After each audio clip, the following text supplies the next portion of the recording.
Chapitre 22. Rajeunir les rangs. 28 avril, 22 décembre 2014. Janice Davenport avait posé ses vacances à la suite du congé de 3 semaines qui lui avait été octroyé pour qu'elle se remette de la désarticulation grave qu'elle avait subie lors de l'attentat déjoué du match de Quidditch. Le lundi de son retour, elle se rendit directement dans la pièce que Harry partageait avec son adjoint. Après avoir salué ses deux chefs, elle posa un papier sur le bureau du commandant des Aurores. « Qu'est-ce que c'est » s'inquiéta Harry, alerté par la physionomie grave de sa collègue. « Ma démission » répondit-elle tranquillement. « Je me suis rendu compte que j'étais fatiguée. Cela fait plus de 30 ans que je suis Aurore. J'ai envie de profiter de la fin de ma vie. »« Tu n'es pas obligé d'aller sur le terrain si tu ne le souhaites pas, » contra Harry. « Ton expérience nous sera précieuse, même si tu décides d'opter pour un poste moins exposé. » Il regarda en direction de Stanislas, qui avait réussi sa reconversion après l'épreuve qui l'avait fortement handicapé. « Harry, j'ai l'intention de vivre en France désormais. Pierre et moi allons nous marier. Nous en avons assez de vivre séparés. »« Vous marier ? Mais je croyais qu'il… » Par discrétion, Harry ne répéta pas la confidence que lui avait faite Janice plusieurs années auparavant sur le statut marital de son amoureux. « Il est divorcé maintenant, » lui apprit-elle, « et lui aussi va présenter sa démission. Nous allons ouvrir un centre de formation au duel. Nous y recevrons les sportifs et ceux que le ministère de la Magie français voudra faire entraîner, ses chasseurs ou ses policiers. Tu pourras m'envoyer tes aspirants si tu veux, » sourit-elle. « Nous aurons enfin des heures de travail régulières et nous nous retrouverons tous les deux chaque soir sans garde la nuit. C'est ce que nous souhaitons. » Harry chercha encore quelques arguments pour retenir un de ses meilleurs éléments, mais n'en trouva pas. Après tout, Janice n'avait-elle pas assez donné pour la communauté ? Il comprenait qu'elle veuille passer la main. « Il ne me reste donc qu'à vous offrir mes félicitations pour votre prochain mariage et tous mes vœux de réussite pour votre nouvelle entreprise, » dit-il finalement. « Merci, Harry. » Stanislas s'empressa à son tour de la féliciter. « Où allez-vous habiter » s'enquit-il ensuite. « On a commencé à chercher une maison au Pays Basque avec une grande remise qui servirait de gymnase. J'aimerais habiter pas trop loin d'un village moldu, mais assez à l'écart pour que des arrivées par transplanage soient possibles. La voiture cheminée, c'est aussi un moyen de transport très commode et très discret, » commenta Harry en pensant au faux véhicule installé près de chez Ron et Hermione qui leur servait de point de départ et d'arrivée. « On y pensera. » Janice passa ensuite dans le QG pour dire au revoir à ses anciens collègues. Comme son absence avait duré 1 mois, Harry avait déjà redistribué les dossiers qu'elle avait en cours. Augustin Dolohov, qu'elle avait formé, travaillait maintenant avec Albert Hertz et Owen Harper sur les réseaux clandestins. Cela faisait maintenant 10 ans qu'Augustin était entré chez les Aurores. Aucun de ses collègues ne l'appelait par son patronyme désormais. Quand il se présentait sous son nom de famille dans le cadre d'une enquête, il assumait sans ciller les regards ou réflexions que cela suscitait et savait rapidement rappeler la raison de sa présence. Il était maintenant marié et père d'un petit garçon. Il avait épousé une sorcière issue de Moldu qui était de 2 ans sa cadette. Entré dans le monde magique après la fin de la guerre, le poids du nom mange-mort avait eu peu d'influence sur elle. La jeune femme avait cependant rapidement compris qu'il n'était pas neutre, mais avait accepté de le porter par attachement pour Augustin. Son mari lui en était très reconnaissant. « Ça va faire drôle sans Janice » fit remarquer Harry à Stanislas. « D'autres départs sont à prévoir » répondit son adjoint. « Muldoon et Hobday ne sont plus de première jeunesse. Hipworth et Hertz non plus. Moi aussi, j'envisagerais sérieusement la retraite si tu ne m'avais pas offert une place ne demandant pas d'effort physique et ayant pratiquement des horaires de bureau. » Se débarrasser de Muldoon, avec qui il ne s'entendait pas, n'ennuyait pas vraiment Harry. Mais si 4 seniors qui approchaient de la 60aine partaient dans un délai rapproché, cela créerait un vide long à combler. « On prévient Poudlard que nous ouvrons des postes » proposa-t-il à Pritchard. « Ce serait sage, en effet. Il reste encore 2 mois d'école et 2 mois de vacances avant la rentrée de septembre. Cela devrait suffire pour donner aux gamins le temps de la réflexion. »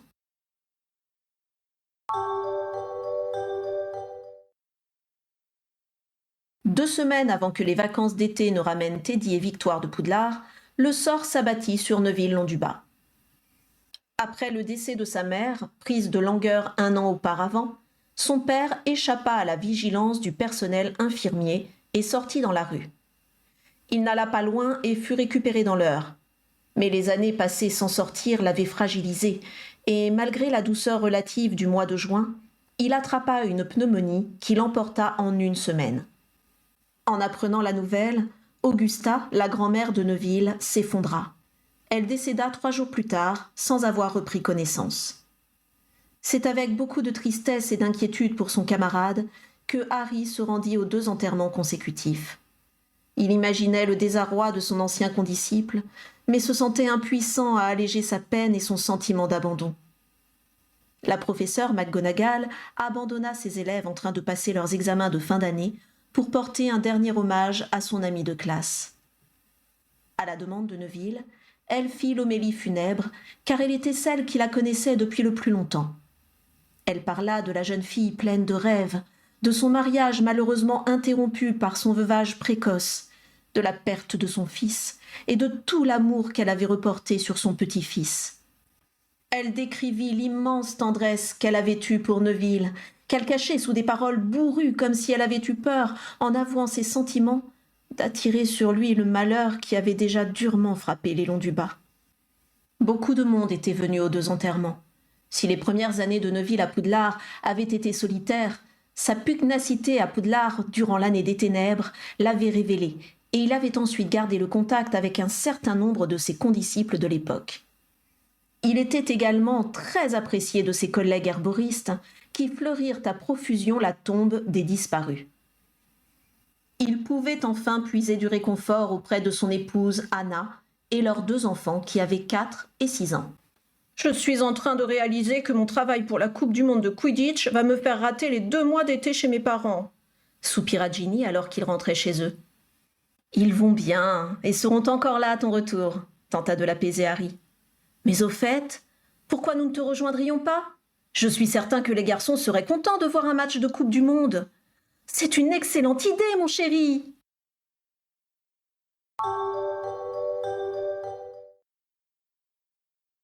Finalement, une bonne partie de la famille se rendrait en Amérique du Sud. D'autres décidèrent de rester en Angleterre. Arthur, qui se fatiguait vite désormais, ne souhaita pas entreprendre le voyage et Molly n'en voyait pas l'intérêt. Il fallait en outre s'occuper des enfants qui avaient été jugés trop jeunes pour profiter du voyage. Fleur et Androméda restèrent également. Elles devaient s'occuper du musée de la magie, qui recevait la plus grande partie de ses visites durant les grandes vacances. Bill aurait bien fait le déplacement, mais il avait signé pour un travail qui lui prendrait tout l'été et ne pouvait se permettre de mécontenter un client. Il y aura des retransmissions par Pansine avec seulement 1/4 d'heure de décalage, tenta de le consoler Ron quelques jours après le départ de Ginny et 2 semaines avant que le reste de la famille n'aille la rejoindre. « Comment est-ce possible ?» s'étonna Androméda. « Les journalistes chargés de retransmettre leurs souvenirs vont travailler par 3, se remplaçant toutes les 30 minutes environ. Pendant que l'un regarde, les autres transmettent leurs souvenirs avec leurs commentaires, et la pansine est expédiée dans le pays pour lequel ils travaillent par porte au loin international. Le temps qu'on regarde la séquence, la suivante arrive à son tour. C'est pratiquement comme si on y assistait en direct. Si tous ceux qui n'ont pas pu aller en Patagonie veulent voir le match, vous allez avoir du monde, commenta Harry. On peut dupliquer le contenu des pansines, ce qui permet de prévoir plusieurs lieux de retransmission simultanés, lui apprit George. 5 pour les premiers matchs, 10 à partir des quarts de finale, et 20 pour la finale si on est qualifié. C'est extraordinaire, s'extasia Molly. Je vous y emmènerai, promit Bill aux enfants déçus de ne pas faire partie du voyage. Des nouvelles de Ginny demanda Fleur à Harry. Elle est bien arrivée et devrait publier ses premières interviews à partir de demain. Elle a déjà vu Victor Krum, qui est toujours attrapeur pour la Bulgarie. C'est super, tu pourras le voir quand tu iras. J'y compte bien.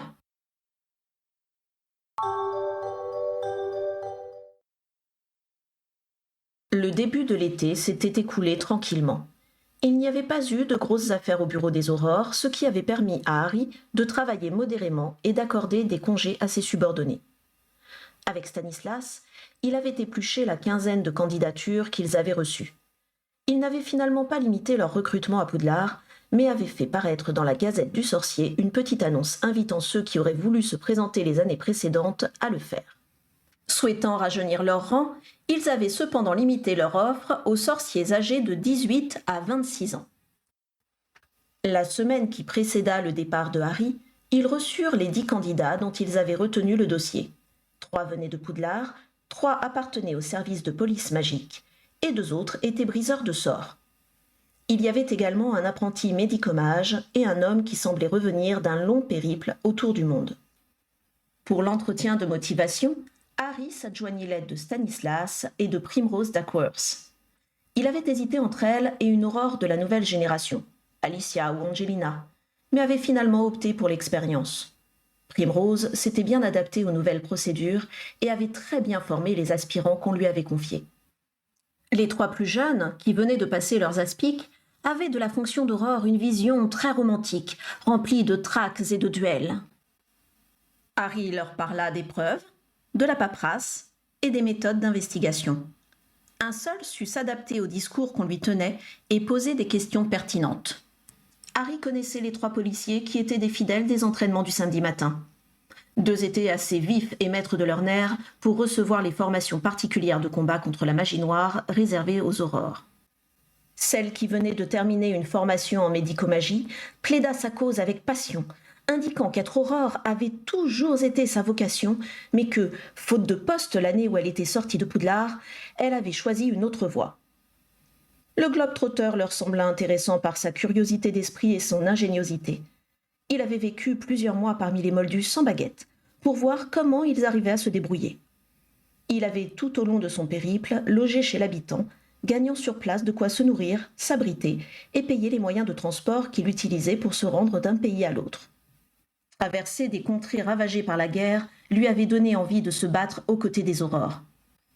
Les 3 briseurs de sorts avaient bien entendu les connaissances magiques adéquates, mais Harry, qui requérait parfois les services de leur profession, savait que leur travail se caractérisait par beaucoup d'autonomie et d'expertise. Or, il avait besoin de personnes sachant travailler de concert et de fins psychologues. Les 3 aurores les interrogèrent en tentant de déterminer s'ils sauraient s'adapter aux exigences de la brigade.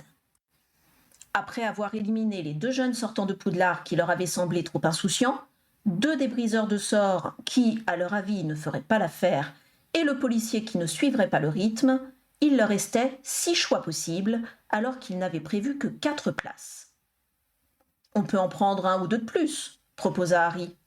« Outre que nous n'avons négocié que 4 postes avec le Trésor, il vaut mieux échelonner nos recrutements et prendre un petit jeune d'ici quelques années », opposa Pritchard.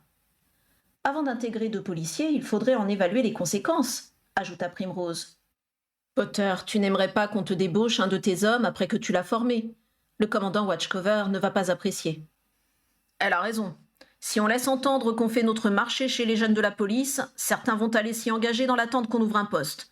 Et cela risque d'entraîner pas mal de frustration de leur côté et de tension avec Watchcover, développa l'adjoint de Harry. Vous voulez qu'on décide de ne prendre personne de la police magique alors qu'on vient juste de décider d'ouvrir les recrutements à tous ? Questionna Harry.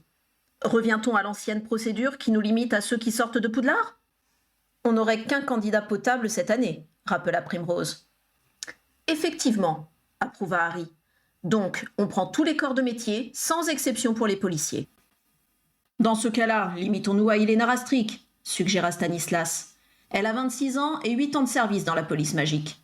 S'il faut attendre 8 ans pour espérer avoir une petite chance d'être pris par les aurores, ce ne pourra pas être considéré comme un plan de carrière valable par des genoux de 18 ans.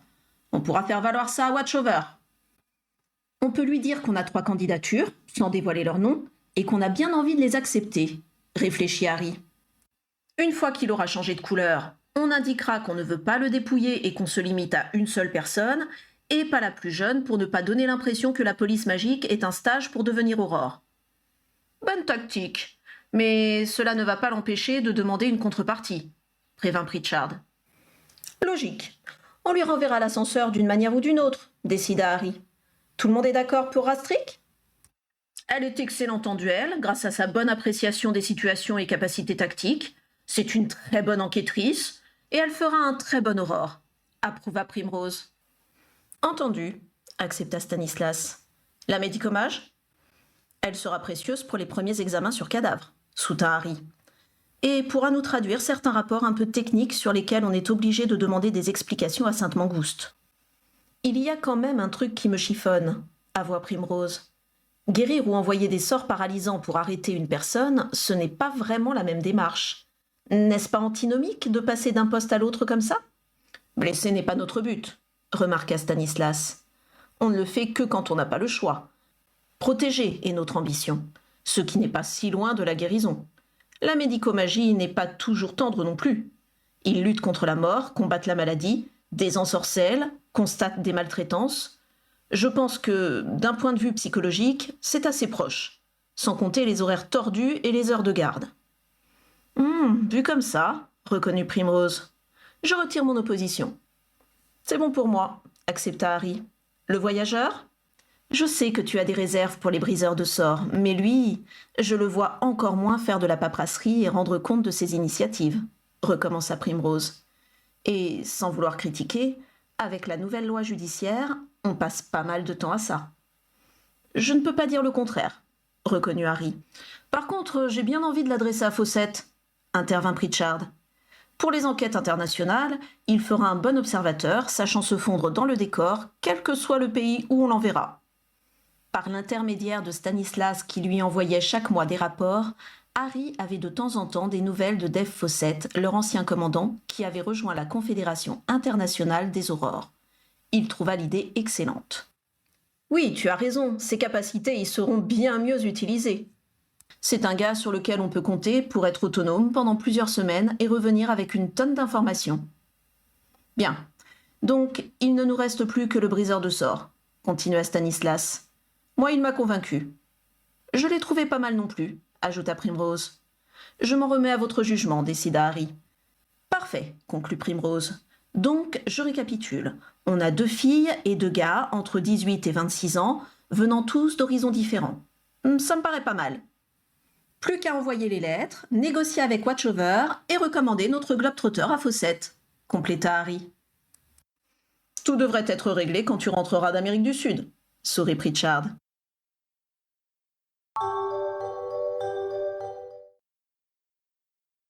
Harry revint la dernière semaine d'août. Il fit le point sur toutes les enquêtes en cours, prépara les plannings pour la rentrée et la réorganisation des binômes en vue de l'intégration de leurs 4 nouveaux aspirants. Avec Stanislas, ils avaient décidé de choisir les mentors dans la génération des aurores entrés en même temps que Harry, plutôt que de choisir les aurores les plus âgées. C'est ainsi que Owen, Simus, Alicia et Angelina devinrent aurores formateurs. Harry les convoqua individuellement pour leur faire part de leur promotion et s'assurer qu'ils désiraient jouer ce rôle. Ils acceptèrent tous sans hésiter. Comme l'avait fait Fawcett en son temps, Harry descendit dans l'atrium pour accueillir ses nouveaux subordonnés. Helena Rastrick arriva un grand sourire aux lèvres et serra la main de son nouveau commandant, visiblement pressé de prendre ses fonctions. Kélin Flume, le plus jeune des recrues, était visiblement impressionné. Sa main était moite quand il l'attendit à Harry et il semblait avoir du mal à réaliser sa bonne fortune. Althea Saint-Ol, la médicomage, était décontractée et regardait avec curiosité autour d'elle. Le briseur de sorts, Dayo Oloba, semblait un joyeux drille. Il eut le temps de lancer 5 plaisanteries avant qu'ils n'arrivent aux ascenseurs. Le soir, Harry retint Owen qui était revenu de vacances ce matin-là. Il prit des nouvelles d'Héloïse et de leur petite fille qui allait avoir 5 ans 2 semaines plus tard. « Elle se porte à merveille, merci », répondit Owen d'un ton qui n'était pas aussi enjoué qu'il aurait dû l'être. « Et le reste de ta famille ?» pensa à demander Harry. « Ne m'en parle pas. Mes parents sont dans tous leurs états, » confia Owen.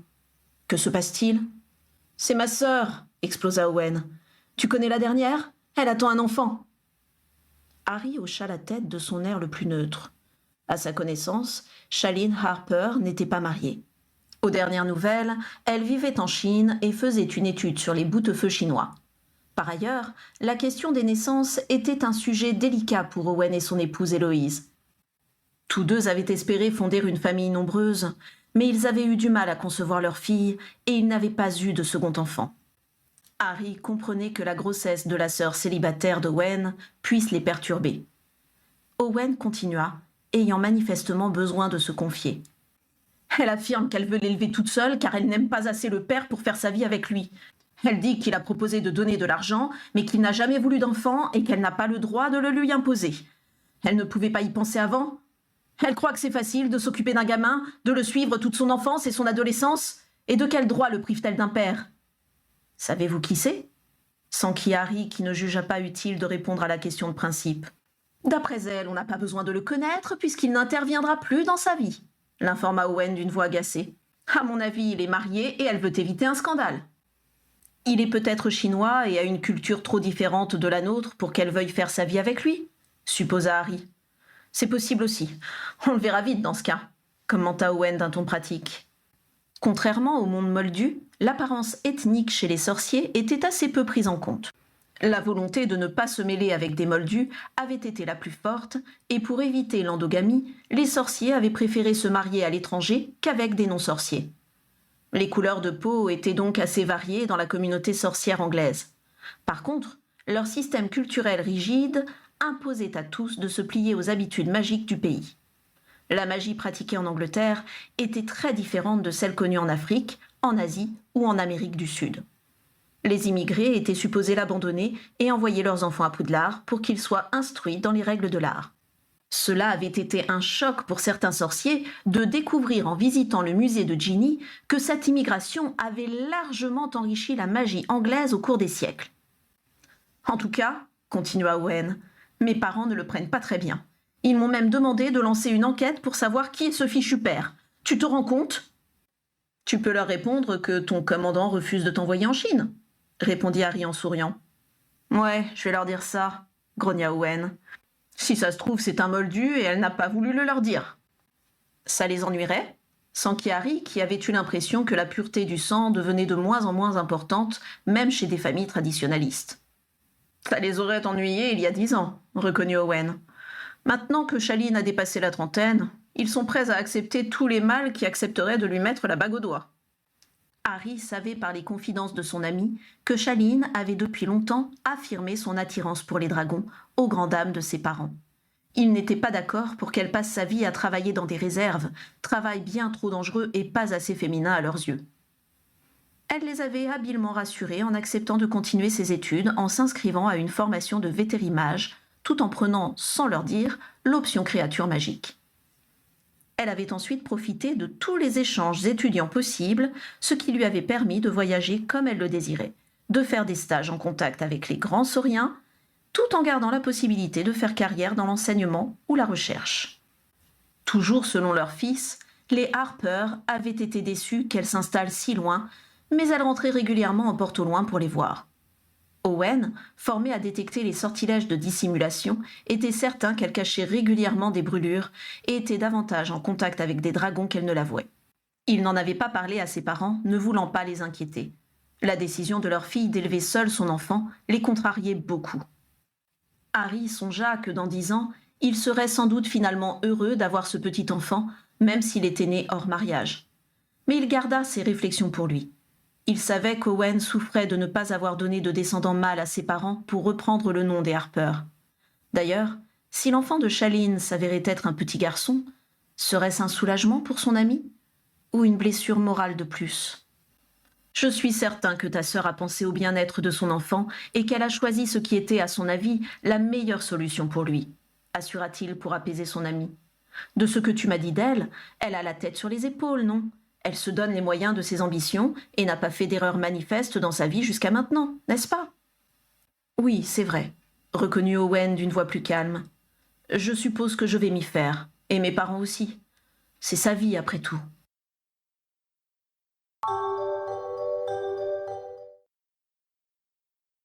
Cette rentrée-là, non seulement Teddy et Victoire partirent pour Poudlard, mais il y avait aussi Dominique qui entrait en première année. Teddy, qui était désormais en 5e année, avait été nommé préfet de la maison Poufsouffle. Molly avait fait un gâteau spécial pour le féliciter. Andromeda avait été très fière que Teddy reçoive cette distinction, mais Harry savait qu'elle aurait préféré que son petit-fils ait de meilleures notes. Il n'y avait plus que Louis chez Bill et Fleur, et le petit garçon avait du mal à se faire à sa nouvelle solitude. Sur le conseil de Molly, qui était une confidente privilégiée de ses petits-enfants, James, Albus et Rose, qui avaient pratiquement le même âge, furent régulièrement invités le week-end à la chaumière aux coquillages. Ginny avait beaucoup apprécié son été en tant que correspondante sportive de la Gazette du Sorcier et souhaitait continuer dans cette voie. Le journal la félicita pour la qualité de ses reportages et lui proposa un contrat d'1 an qu'elle signa après en avoir discuté avec Harry. Elle craignait de devoir encore s'absenter souvent et d'être une mauvaise mère pour Lily qui n'avait que 6 ans et demi et James et Albus qui avaient respectivement atteint 8 et 9 ans. Mais Harry lui assura qu'il s'arrangerait pour rentrer tôt si elle devait voyager et en cas d'impossibilité, il y aurait toujours Molly à appeler à la rescousse. Le mandat de Ron expira durant le mois d'octobre. Le plus jeune des frères Weasley fut renouvelé dans ses fonctions de maître de guilde pratiquement sans débat, tant son exercice du pouvoir faisait consensus.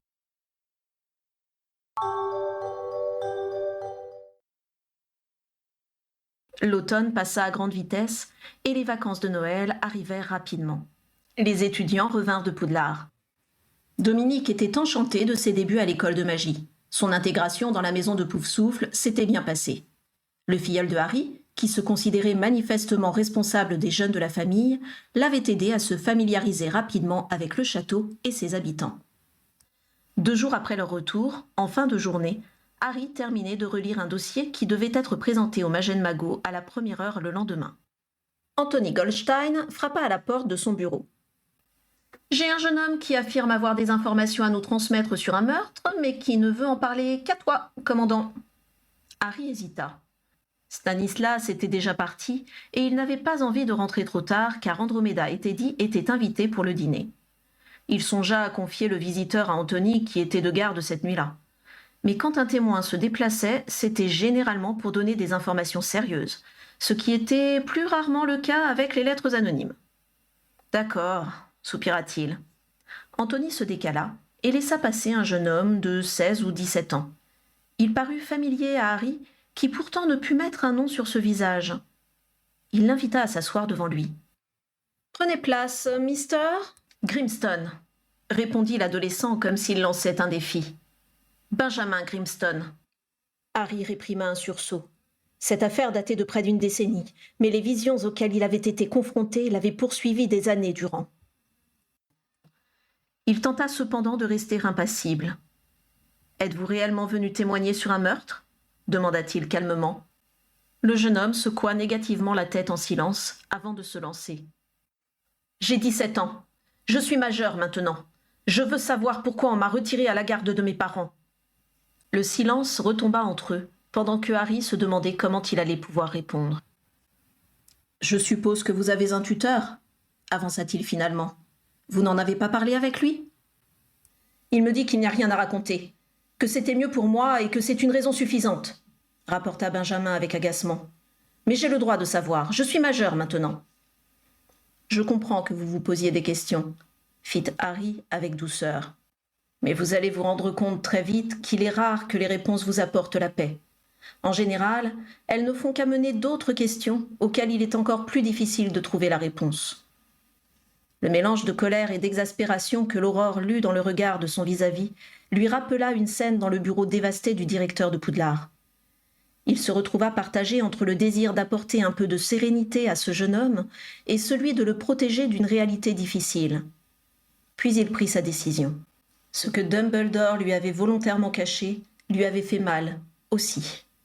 « D'accord, je vais te dire ce que je sais, » concéda-t-il sans se rendre compte qu'il venait de passer au tutoiement. « Après tout, la plupart des faits peuvent se trouver dans les journaux de l'époque. Tu n'as pas pensé à regarder ?»« Dans les journaux ?» s'étonna Benjamin. « C'était si grave ?» « Le fait que je sois intervenu dans cette affaire lui a donné un éclairage supplémentaire, » expliqua Harry. « Je te préviens quand même moi je n'ai pas tous les éléments que tu attends, et tu dois te préparer à repartir d'ici sans être satisfait. » L'expression du jeune homme s'apaisa, même si la méfiance était toujours là. « C'était il y a une dizaine d'années, en 2004 je crois, » commença Harry. « Nous avons été appelés par Sainte Mangouste. On t'avait amené en indiquant que tu étais tombé dans un buisson de Griffetou, mais tes blessures, dont tu dois encore avoir les marques, avait alerté le médicomage qui s'est occupé de toi. J'ai formellement reconnu un sort noir. » « Un impardonnable ?» demanda le jeune homme. « Non, pas un impardonnable. Le problème, continua Harry, c'est que pour te soigner, on avait dû effacer les traces de magie et que nous n'avions aucun indice pour déterminer qui t'avait fait ça. Par contre, il nous a paru évident qu'on ne pouvait pas te rendre à tes parents, qui avaient manifestement menti sur ce qui t'était arrivé. Il y a donc eu un procès, au cours duquel nous avons prouvé que tu avais été blessé par un sort noir et qu'il était préférable que tu changes de foyer. Chez qui es-tu allé ? S'enquit-il. Chez un cousin de mon père. Sa femme et lui ont 2 autres enfants. Ils se sont bien occupés de toi ? Oui, affirma Benjamin d'une voix tranquille. Mais j'ai besoin de savoir quand même. Je comprends, assura Harry. C'est insupportable de se dire que les autres en savent davantage sur un sujet qui vous touche de près. Benjamin hocha la tête, visiblement satisfait de la compréhension dont faisait preuve Harry. Mais cela n'était manifestement pas suffisant. Qui m'avait envoyé ce sort ? Insista-t-il. Mon père ? Ma mère ? Harry repensa à la discussion qu'il avait eue avec leur avocat, St. John Bielinski, quelques mois après le jugement. Nous avions des présomptions contre eux, indiqua-t-il prudemment, mais nous n'avons jamais trouvé aucune preuve. La seule chose dont nous étions certains, c'est qu'ils avaient menti, soit pour se protéger eux-mêmes, soit pour protéger quelqu'un d'autre. C'est pour cette raison qu'ils ont été déchus du droit de t'élever, mais aucune peine n'a été prononcée contre eux. « Mais pourquoi ont-ils fait ça ? Qu'avais-je fait pour mériter un pareil traitement ?» s'écria le jeune homme, dont le visage reflétait désormais le désarroi. « Rien ne justifie de faire subir un tel sortilège à un enfant, » assura Harry. « Personne n'avait le droit de te faire ça. » Benjamin abaissa le regard vers ses mains qu'il tordait avec nervosité. « Je t'avais prévenu que mes réponses amèneraient des questions supplémentaires, » rappela doucement Harry. « J'aurais tellement voulu savoir ce qu'il s'était réellement passé, » murmura-t-il. « En fait, tu connais la vérité, » rappela Harry. « Tu avais 7 ans. Tu étais assez grand pour savoir qui te lançait des sorts et dans quelles circonstances. Tu ne t'en souviens pas ?» Le jeune homme secoua la tête d'un air découragé. « Eh bien, je pense qu'au fond de toi, tu sais que tu vivras mieux sans le savoir, » décréta Harry. « Parfois, la certitude est plus douloureuse que la connaissance. » Benjamin émit une sorte de grognement. « Par contre, je me demande si tu as posé les bonnes questions, » continua Harry. Son interlocuteur leva les yeux vers lui. « Ce que tu veux savoir, c'est si ce qui s'est passé autrefois va avoir un impact sur ta vie future, » développa le chef des Aurores. « Ma réponse est que c'est à toi de faire en sorte que non. Tu as été maltraité, tes parents ont eu de grands torts envers toi, c'est un fait. Mais cela ne t'empêchera pas de devenir quelqu'un de bien. C'est ce que dit mon père adoptif, que le passé est derrière, ce qui compte c'est le présent et le futur. Mais ce n'est pas comme ça que je le sens, moi. Il est là, le passé, et j'ai besoin de le connaître pour me connaître moi. » Sur ce point, tu as raison. Le passé remontera à des moments où tu ne t'y attendras pas, le prévint Harry. Parfois, tu ne comprendras pas pourquoi tu agis bizarrement ou pourquoi une situation t'est insupportable. Mais cela se surmonte quand on a suffisamment de projets à mener et de personnes aimantes autour de soi pour passer outre. Benjamin n'avait pas l'air convaincu. « Je ne dis pas ça pour minimiser ce qui t'est arrivé, » assura Harry, « mais parce que je l'ai vécu et que je ne m'en tire pas si mal. »« Vous avez été maltraité par vos parents ?» vérifia le jeune homme d'un ton incrédule. « Par ceux qui m'ont élevé après leur mort, » corrigea Harry, comprenant qu'il ne pouvait faire l'économie de cette vérité. « Je n'ai pas été battu, c'est vrai, mais pendant 10 ans, je n'ai été aimé de personne. J'ai été traité comme un pestiféré et parfois enfermé pour des fautes que je n'avais pas commises. Puis je suis allé à Poudlard, j'ai eu des amis, j'ai rencontré une famille qui a fait de son mieux pour que je me sente entourée et aimée. Cela n'a jamais remplacé mes parents décédés, ni effacé ce que j'ai vécu. Mais c'était déjà énorme. Aujourd'hui, je suis heureux avec mon épouse et mes enfants. C'est la seule chose qui compte. » Il y eut un long silence que Harry respecta. Benjamin finit par dénouer ses mains agrippées l'une à l'autre et les essuya sur sa robe. Il se leva et dit d'un ton penaud : « Je suis désolé d'être venu vous ennuyer avec mes problèmes, monsieur Potter. Merci de m'avoir reçu. »« Ce n'est rien, » assura Harry en se levant pour le raccompagner. Tu peux revenir quand tu veux, si tu as une question à poser ou juste besoin de conseils. Ça fait du bien parfois de discuter avec un inconnu. En échange, je te demande la discrétion sur ce que je t'ai révélé. Mon enfance ne regarde personne et je ne veux pas la retrouver dans les journaux. » L'adolescent hocha solennellement la tête, puis s'avança vers la porte. Il s'arrêta brusquement avant d'en franchir le seuil et demanda sans se retourner. « Ceux qui vous ont maltraité, vous leur avez pardonné ?» Harry eut besoin de quelques secondes pour pouvoir répondre. « J'ai pardonné à mon cousin, car il a réellement regretté son attitude de l'époque et qu'il était sous l'influence de ses parents. Par contre, mon oncle et ma tante n'ont jamais manifesté le moindre remords, et je pense leur en vouloir encore aujourd'hui. Mais je n'ai aucun désir de vengeance. Ne pas les voir me suffit. Ils ne font plus partie de ma vie. » Le jeune homme hocha la tête et partit sans un mot de plus. Harry se laissa retomber dans son fauteuil, se demandant si Vernon et Pétunia lui étaient aussi indifférents qu'il l'avait prétendu. Il s'inquiétait aussi pour le jeune Grimstone.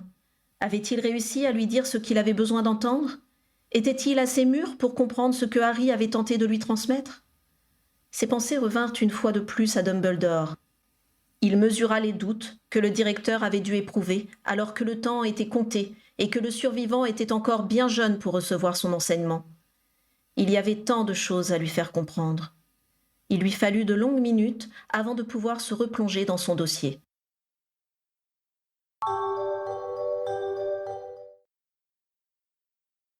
Le rapport des sorciers avec les étrangers est plus proche de la position française, les arrivants doivent abandonner complètement leur culture, que de la position anglo-saxonne. Tant qu'ils paient des impôts et ne menacent pas l'ordre public, les étrangers peuvent vivre en ghetto selon leurs coutumes. J'ai adopté cette vision, bien qu'on soit en Angleterre, car sinon cela aurait été en totale contradiction avec le canon qui montre des sorciers d'origine ethnique variée, les Patil, Cho, Angelina, évoluant dans une société sorcière très refermée sur sa magie. Décret contre les tapis volants, aucune allusion aux magies non occidentales. J'ai cependant glissé l'idée qu'il y avait davantage de magie non occidentale dans les pratiques que ne le pensent les sorciers britanniques, car j'estime impossible qu'un peuple ouvert à l'immigration ne profite d'aucun enrichissement culturel.